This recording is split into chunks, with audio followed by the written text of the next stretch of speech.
उपमुख्यमंत्री महोदय. अध्यक्ष महोदय, महाराष्ट्राचे आराध्य दैवत छत्रपती शिवाजी महाराजांना वंदन. भारतरत्न डॉक्टर बाबासाहेब आंबेडकर यांना वंदन. आणि विधानसभेच्या अध्यक्षपदी ॲडव्होकेट राहुल नार्वेकर यांचं पुन्हा बिनविरोध निवड झाल्याबद्दल मी त्यांचं मनपूर्वक अभिनंदन करतो.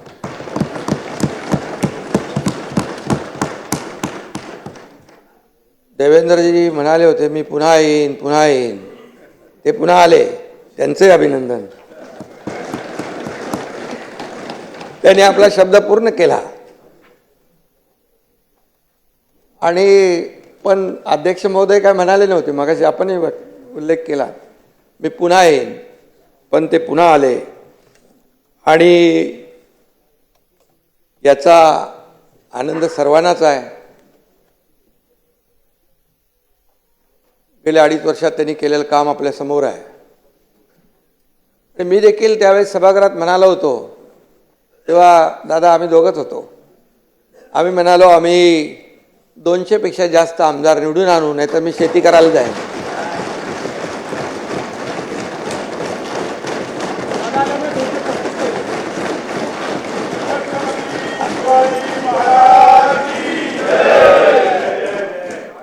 आणि तोही शब्द आम्ही पूर्ण केला.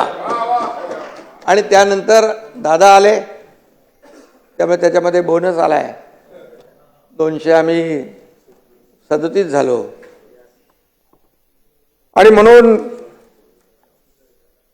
खऱ्या अर्थाने शेवटी हे जनता जनार्दनावर असतं. लोकशाहीमध्ये आपण महायुतीला प्रचंड महाराष्ट्रातल्या जनतेने यश दिलं आणि विकासाचं आणि प्रगतीचं नवं पर्व या ठिकाणी सुरू झालेलं आहे. गेल्या वेळी बघितलं सभागृहामध्ये जसं विरोधी पक्ष चांगल्या कामाला सपोर्ट, जिथे काही सरकार चुकेल तिथे कान धरण्याचा अधिकार, परंतु ते सगळंच काही अस्तित्वहीन होतं. आणि यावेळेस तर विरोधी पक्ष नेत्यापदापर्यंत म्हणजे ती संख्या लागते ना, विरोधी बाकावाची संख्या चिंताजनक आहे. असं व्हायला नको होतं.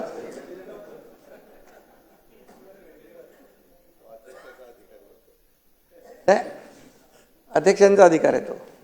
अध्यक्ष त्याच्यावर अभ्यास करतील.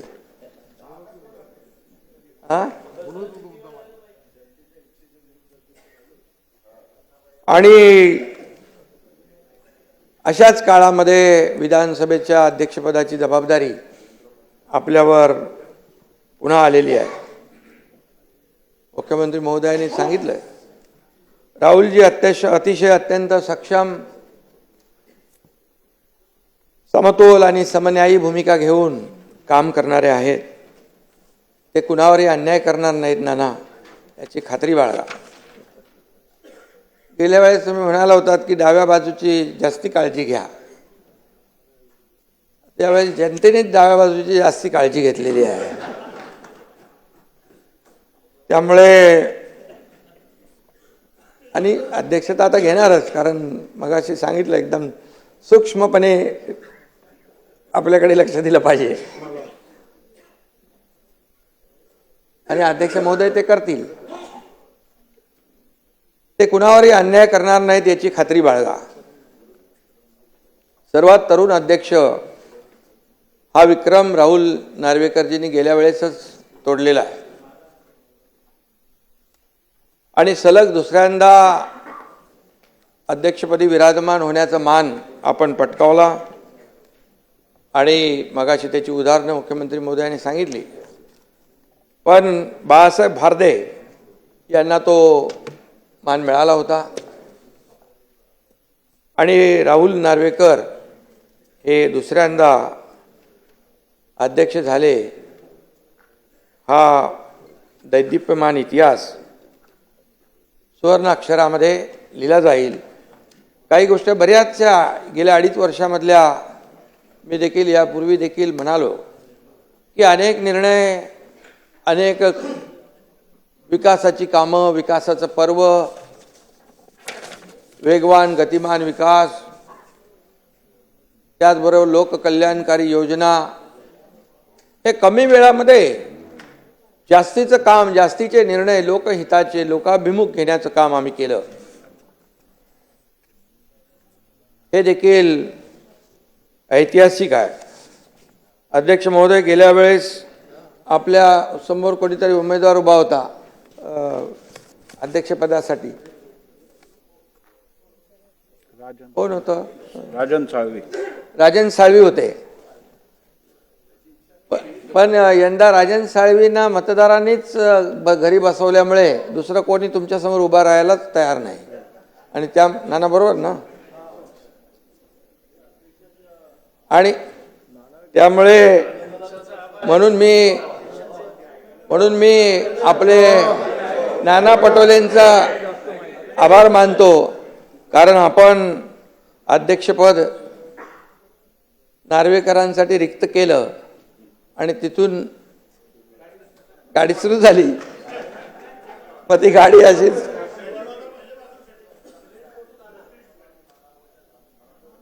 आणि याचं क्रेडिट तुम्हालाच आहे। किती काय नाही म्हटलं तर तुम्हाला क्रेडिट आहे, आणि ते खरं मानणारे आम्ही लोक आहोत। बाळासाहेबांची शिकवण आहे, आणि त्यामुळे नाना आमचे खरे मित्र आहेत। मीडियासमोर काय बोलत असतील ते ठीक आहे, ते जाऊ द्या, पण नाना म्हणत असले तरी त्यांचं आमचं प्रेम आहे। अरे सुरुवात कुठून झाली ते सांगायला नको? सुरुवात नाना करते प्यार तुम्ही से कर बैठे, नाना करते प्यार तुम्ही से कर बैठे, आणि त्यामुळे सुरुवात कुठून झाली, आम्ही कसं आहे, मूळ विसरत नाही। मूळ विसरला की तो, त्यामुळे, आणि मगाशी कोणीतरी सांगितलं, राहुलजी साताऱ्याचे जावई आहेत। सातारा माझा जिल्हा आहे आणि माझी जन्मभूमी आहे, त्यामुळे मला जिव्हाळा आहे त्या साताऱ्याबद्दल। 2022 मध्ये राहुलजी अध्यक्ष म्हणून आपण काम केलं, आणि त्यावेळेस तो कसोटीचा काळ होता। सुप्रीम कोर्टाने आपल्यावर महत्त्वाची जबाबदारी टाकली होती, आणि मगाशी म्हटल्याप्रमाणे अगदी टॉपचे वकील इकडे यायचे, काय या सर्व कायद्याचा किस काढायचे, आणि अशा परिस्थितीमध्ये त्याही वेळेत आपण अत्यंत सखोल अभ्यास करून सचोटीने आणि शांतपणे निर्णय दिला। कितीही दबाव आणला तरी सुद्धा आपण तोल ढळून न दिला, संयम आपण ठेवला, आणि न्यायाचा काटा चुकीच्या बाजूला झुकत नाही हे दाखवून दिलं। आणि तो आपण घेतलेला निर्णय तो योग्यच होता, कारण आता झालेल्या निवडणुकांमध्ये देखील जनतेने तोच न्याय दिला, आपण दिलेल्या न्यायाला अनुसरून।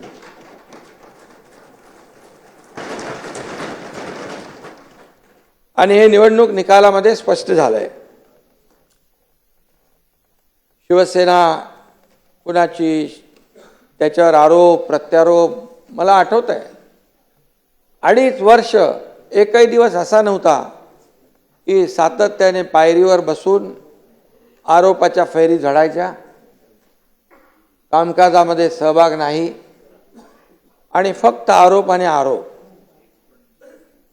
असा एकही दिवस गेला नाही।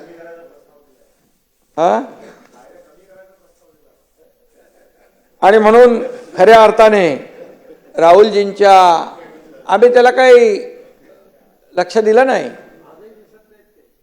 नाना आम्ही काम करत राहिलो। मी नेहमी सांगायचो आम्ही काम करणारे लोक आहोत। आम्ही अगोदर दोघं होतो, नंतर अजितदादा आले, तिन्ही शिफ्टमध्ये 24/7 काम चालू झालं, आणि काम एवढं वेगाने झालं, आणि एवढे निर्णय गतिमान झाले की या निवडणुकीमध्ये जनतेने नेहमी आम्ही सांगायचो या निवडणुकीत जनता कामाची पोचपावती देईल. मग त्या लाडक्या बहिणी असतील, लाडके भाऊ असतील, लाडके शेतकरी असतील, सर्व घटक या प्रत्येक घटकाला न्याय देण्याचं काम अध्यक्ष महोदय आम्ही केलं. आणि आपण देखील रामशास्त्री प्रभूने बाण्याचा विजय आहे असं म्हणजे आपण देखील अगदी रामशास्त्री प्रभूने यांच्या प्रमाणे काम केलं आणि त्यावेळेस आपण निर्णय दिला. आणि काही लोकांनी तर वकील तर आले, पण काही लोकांनी एवढे आरोप केले आपल्यावर. काही त्यातले प्रवक्ते होते, काही विश्व प्रवक्ते होते, काही कुठले कुठले होते, काही भोंगे होते, सगळ्यांनीच आरोप केले. आणि तरीसुद्धा आपण संयम ठेवला, आपण कोणाला घाबरलं नाहीत. म्हणून मी एकच सांगतो, कर नाही त्याला डर, त्याला नाही डर, कर नाही त्याला नाही डर, उसका नाम राहुल नार्वेकर.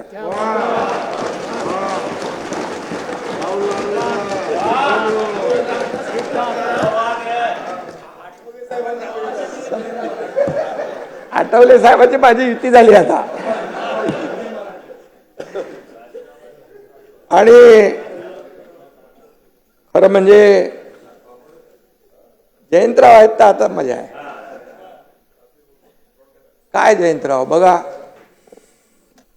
बाळासाहेब थोरात, पृथ्वीराज बाबा गेले नाही दिसत, सभागृहाच्या बाहेर. नाना वाचले 208. नाही खरं म्हणजे बघा,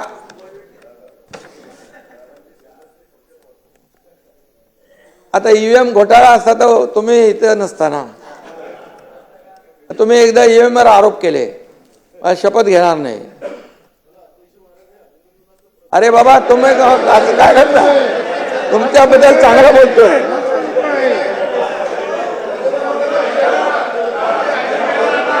अभिनंदन.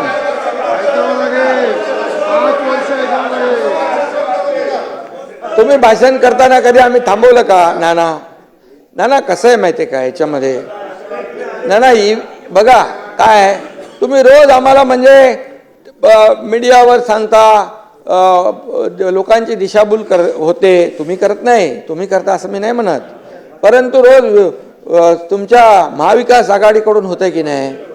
आता बघा म्हणाले काल 79 लाख मतं मिळाली शिवसेनेला, त्यांचे आले 57 आमदार, आणि काँग्रेसला मिळाली 80,000, 80 लाख, त्यांना मिळाले 16.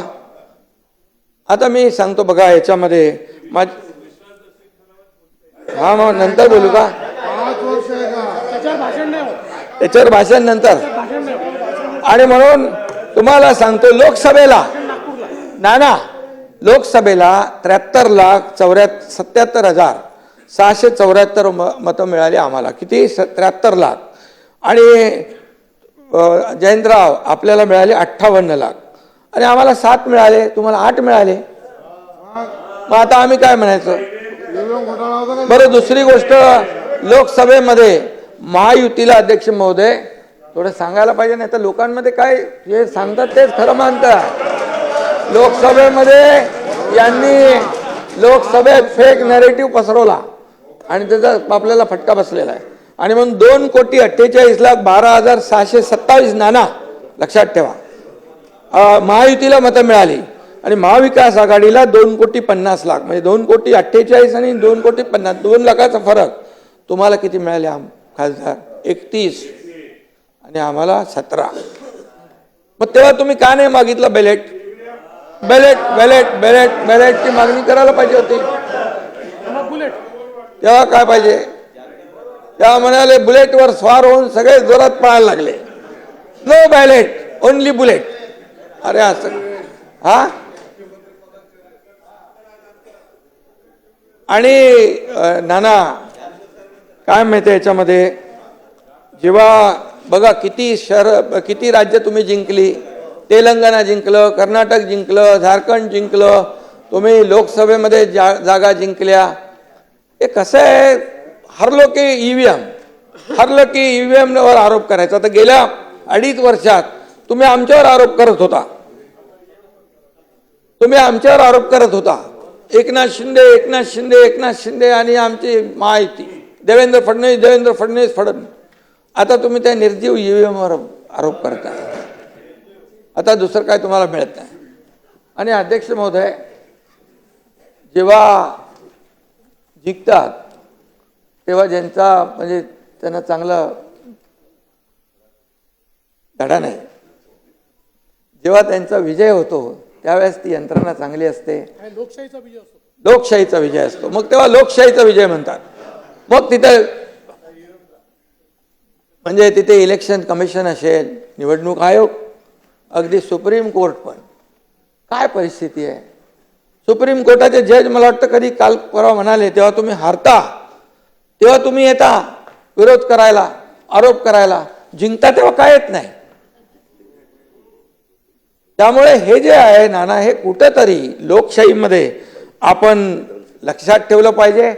आणि आम्हाला म्हणाले काँग्रेसच्या जागा आल्या. आता काँग्रेसने 105 जागा लढवल्या अध्यक्ष महोदय, आम्ही 80 लढवल्या.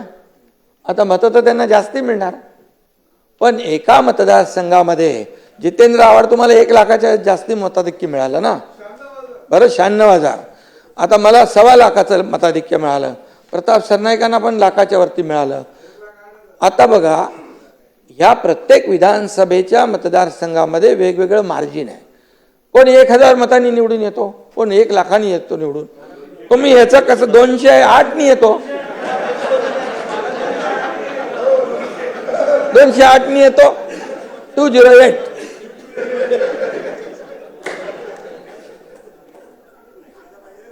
5 वर्ष आहे का. 208.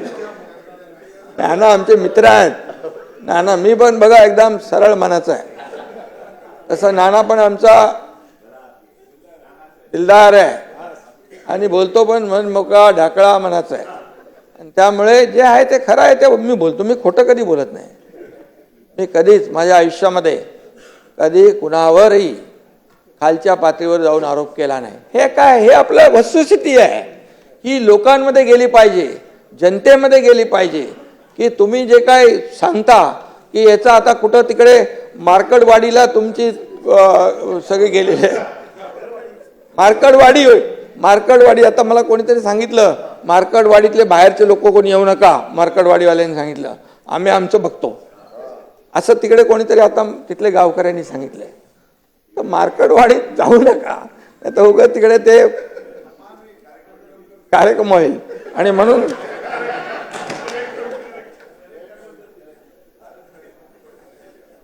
म्हणून शब्दाला जागणारे लोक आम्ही आहोत. आता अध्यक्ष महोदय, राजकीय पक्षांच्या सोबत आपल्याला अनेक लोकांच्या सोबत काम करायचा अनुभव आहे. डबल ग्रॅज्युएट असलेले राहुलजी आपल्या पक्षात असावेत म्हणून सगळ्यांना वाटतं आणि कुठल्याही पक्षाला वाटणार आणि ते सगळ्याच पक्षांना हवे असे वाटतात. पण आता पक्षीय राजकारण मागे टाकून न्यायसनावर आपण पोचलेला आहात. ही मानाची खुर्ची आहे. आणि तुमच्या विद्वत्तेमुळे आणि निष्पृह वागण्यामुळे मला तेव्हा केस चालली होती तेव्हा टेन्शन यायचं, ते बोले काय होणार. पण आपण मेरिटमध्येच होतो. लोकशाहीमध्ये बहुमताला महत्त्व असतं. मी नेहमी सांगायचो मेरिटवर निकाल लागेल आणि आम्हाला त्याचं भय नाही. आणि म्हणून लोकशाहीमध्ये मेरिटवर आपण निकाल दिला. सुप्रीम कोर्टाने आपल्यावर जबाबदारी दिल्यानंतर आणि आपण खऱ्या अर्थाने तो निकाल दिला. मगाशी मी म्हटलो त्याच्याबद्दल. तो निकाल जनतेच्या मनातला निकाल होता आणि जनतेच्या दरबारात आम्ही गेलो, तिकडे देखील आम्हाला न्याय मिळाला. आता काही लोक म्हणतात काय दिशा आहे का, हेतू आहे का. आता जनतेने दशा दुर्दशा केल्यानंतर आता दिशा पाहून काय फायदा. जनतेने दशा दुर्दशा केली, आता दिशा पाहून काय फायदा. ही वेळ तुम्हाला नाही नाना, तुम्हाला नाही, जे काही तुमच्यातले मित्रपक्ष आहेत. आता मला वाटतं काही लोकांनी बहिष्कार टाकलेला दिसतो इकडे, हे कोण नाही दिसत ना इकडे. आणि खरं म्हणजे अध्यक्ष पदाचा एक गरिमा आहे.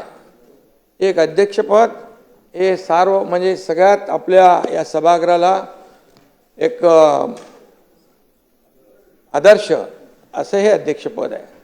आणि अशा वेळेस हा ठीक आहे, जनतेने तर सगळ्यांनीच या आपल्या आजच्या नियुक्तीचं स्वागत केलं पाहिजे. आणि खऱ्या अर्थाने लोकभावनेची कदर केली पाहिजे. आणि म्हणून लोकभावनेची दिशा लोकांना वेळेच कळली असती, वारं कळलं असतं तर त्यांची ही दशा झाली नसती, असंही मी या ठिकाणी सांगू इच्छितो. गेल्या आपल्याला देखील राजकीय वारसा लाभला आहे, त्याला अधिक आपण संपन्न केलं. त्यांच्या अनुभवाचा आणि मार्गदर्शनाचा देखील सरकारला लाभ झालेला आहे. या राज्याला मोठा फायदा आता होईल. 2.5 वर्ष नक्कीच आपल्या कामकाजाचं कौतुक करावं तेवढं थोडं आहे. आणि म्हणून आपण सत्ताधारी आणि विरोधी पक्ष दोघांनाही समान न्याय व तत्वाने वागणूक दिली, त्याबद्दल देखील आपल्याला मी मनापासून अभिनंदन करतो आपलं. नाना, यापुढे देखील आपल्याला देखील समान न्याय समान वागणूक आमचे अध्यक्ष महोदय देतील असा विश्वास बाळगा आपण. खरं म्हणजे महाराष्ट्र हे न्यायाचं राज्य आहे, शिवछत्रपतींची भूमी आहे. ही रामशास्त्री प्रभूंनी यांची कर्मभूमी आणि जन्मभूमी आहे. ही छत्रपती शाहू महात्मा ज्योतिबा फुले यांची भूमी आहे. परमपूज्य महामानव डॉक्टर बाबासाहेब आंबेडकरांची भूमी आहे. आणि म्हणून बाबासाहेबांनी दिलेल्या संविधानाचं प्राणपणाने रक्षण करणं ही आपल्या सर्वांची जबाबदारी आहे. आणि म्हणून ही याच्यामध्ये कुठलाही विसर पडता कामा नये, कधीच पडणार नाही. कारण मी आपल्याला आठवण करून देतो, संविधान संविधान म्हणून बोलणारे, संविधान बचाव संविधान बदलणार म्हणणारे आणि लोकांमध्ये भ्रम पसरवणारे संविधान तर कधी बदलूच शकत नाही. हे बाबासाहेबांचं संविधान आहे. बाबासाहेबांच्या संविधानामुळे आज देशाचा कारभार चालतोय, राज्याचा कारभार चालतोय. आज बाबासाहेबांच्या संविधानामुळे एक सर्वसामान्य कुटुंबातला व्यक्ती देशाचे प्रधानमंत्री होतात, सर्वसामान्य व्यक्ती इथे मुख्यमंत्री उपमुख्यमंत्री होतात. हे बाबासाहेबांच्या संविधानामुळे आहे, त्यांच्या घटनेमुळे आहे. आणि म्हणून बाबासाहेबांचं संविधान, जब तक सूरज चांद रहेगा बाबा साहेब का संविधान बना रहेगा.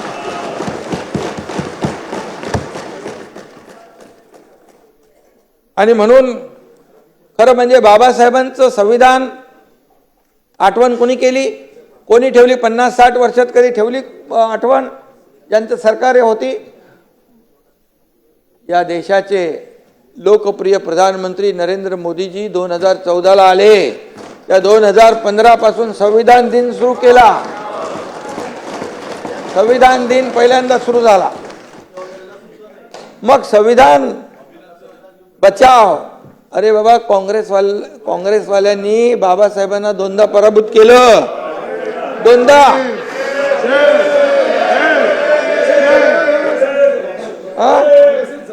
आणि बाबासाहेबांनी सांगितलं काँग्रेसचे जळकं घर आहे, लांब राहा.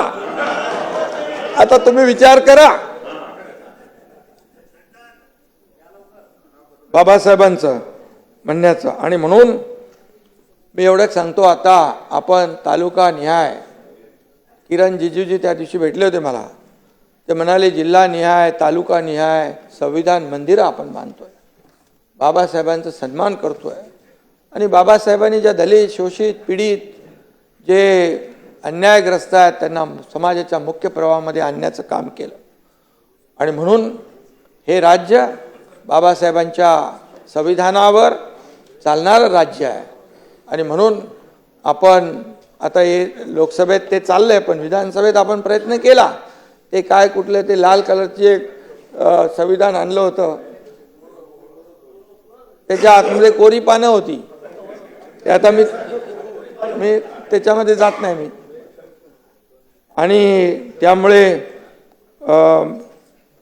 खरं म्हणजे आपण जी मोठी मोठी नावं मी घेतली त्या सगळ्या आभाळावेळ्या व्यक्तिमत्वाच्या तस्विरी इकडे आहेत आणि त्यात पुतळ्यांना तस्विरींना आपण हार घालतो आणि उठता बसता त्यांचं नाव घेतो आपण आणि खरं म्हणजे त्यांची खरी पूजा या सभागृहातच होते आणि या पूजेचे मुख्य पुरोहित म्हणून नार्वेकरजींचं कार्य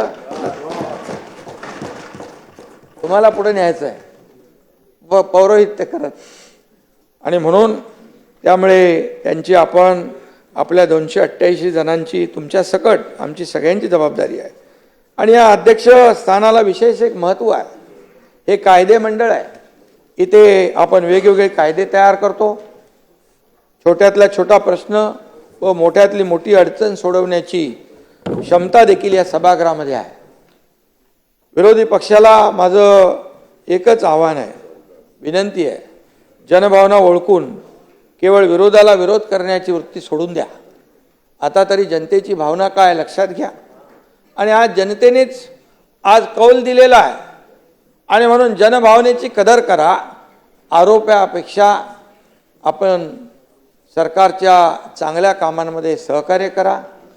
जिथं सरकार काही चुकत असेल, जरी तुम्ही कमी असाल तरीसुद्धा आम्ही तुमची नोंद नक्की घेऊ आणि जिथे सरकार लोकभावनेच्या बाबतीत जनतेच्या विकासाच्या बाबतीमध्ये कुठेही त्रुटी राहील तर नक्की आपण आपल्याला विचारू शकता, आपल्या सूचना करू शकता. एवढ्या मोठ्या भावनेने आम्ही काम करणार आहोत आणि म्हणून महाराष्ट्राला विकासाच्या नव्या आपल्याला महामार्गावर नेण्यासाठी आपण सगळे मिळून या ठिकाणी सज्ज होऊया. अध्यक्ष महोदय, विधानसभेत अनेक ज्येष्ठ सदस्यांचं अनेक लोक निवडून आलेले आहेत. नवीनही तरुण आपले आमदार निवडून आलेत. काही जुने आहेत, कोणी चौकार मारलाय, कोणी षटकार मारलाय आणि कोणी आणखी त्याच्यापेक्षा जास्त निवडून आलेले आहेत.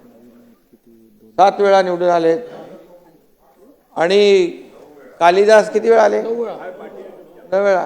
हां, म्हणून तुम्ही आता आज स्पीकर म्हणून होते. तुमची सिनियरिटी लक्षात घेऊन तुम्ही गेल्या वेळेस होतात, यावेळेसही होता, पण नाही असं नका करू. परमनंट नका, परमनंट प्रोटेम. आणि म्हणून मी आपल्याला अध्यक्ष महोदय, आपल्या मार्गदर्शनाखाली या सर्व तरुणांना खूप काही शिकता येईल आणि म्हणून आपल्याला मी मनापासून पुन्हा एकदा शुभेच्छा देतो. या ठिकाणी हे सभागृह तुमच्याकडे एका वेगळ्या अपेक्षेने पाहत आहे. जनतेचा आवाज इथं घुमला पाहिजे, समस्यांची तड लागली पाहिजे, अन्यायाला थारा इथं असता कामा नये. कारण या सभागृहाचा एक वेगळा डेकोरम आहे, या सभागृहाची एक वेगळी गरिमा आहे, त्या सगळ्या सभागृहाचं एक वेगळं पावित्र्य आहे आणि त्यामुळे हे पावित्र्य राखण्याचं काम आपल्याला सगळ्यांना मिळून करायचं आहे आणि जास्तीत जास्त लोकहिताचे प्रश्न या ठिकाणी मांडले जातील अशा प्रकारची प्रत्येकाची भावना आहे. माझी तीच भावना आहे आणि म्हणून विरोधी पक्षाने देखील याचं भान ठेवलं पाहिजे आणि म्हणून आपण कायदेतज्ञ आहात. मगाशी सांगितलं देवेंद्रजींनी, आपल्या ज्ञानाचा उपयोग राज्यातील शेतकरी, कष्टकरी, कामगार, महिला भगिनी या सर्वांच्या समस्या सोडवण्यासाठी नक्की होईल. आणि मी हेही म्हणेन, तुम्ही म्हणजे जास्ती अतिशयोक्ती नाही, परंतु तुम्ही या सभागृहाचा कोहिनूर आहात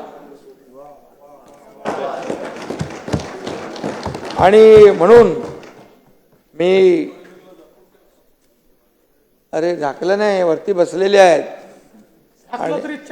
चमक थांबणार नाही आणि म्हणून हा लौकिक कायम राहील अशा प्रकारचं तुमच्याकडून काम होत राहील. आणि मी एवढंच सांगतो की कोणी असो, सत्ताधीश असो वा विरोधी पक्ष, योग्य न्याय देतील विधानसभा अध्यक्ष. आणि म्हणून नानाजी,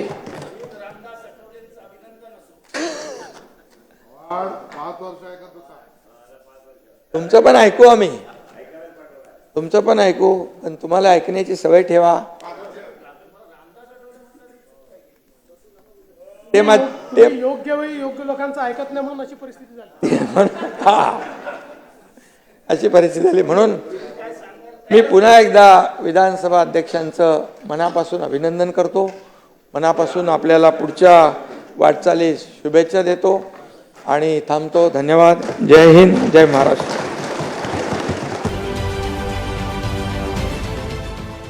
देश विदेशातील प्रत्येक घडामोडींचे लाईव्ह अपडेट मिळवण्यासाठी आता साम टीव्हीच्या सर्व सोशल मीडिया प्लॅटफॉर्मला लाईक, फॉलो आणि सबस्क्राईब करा.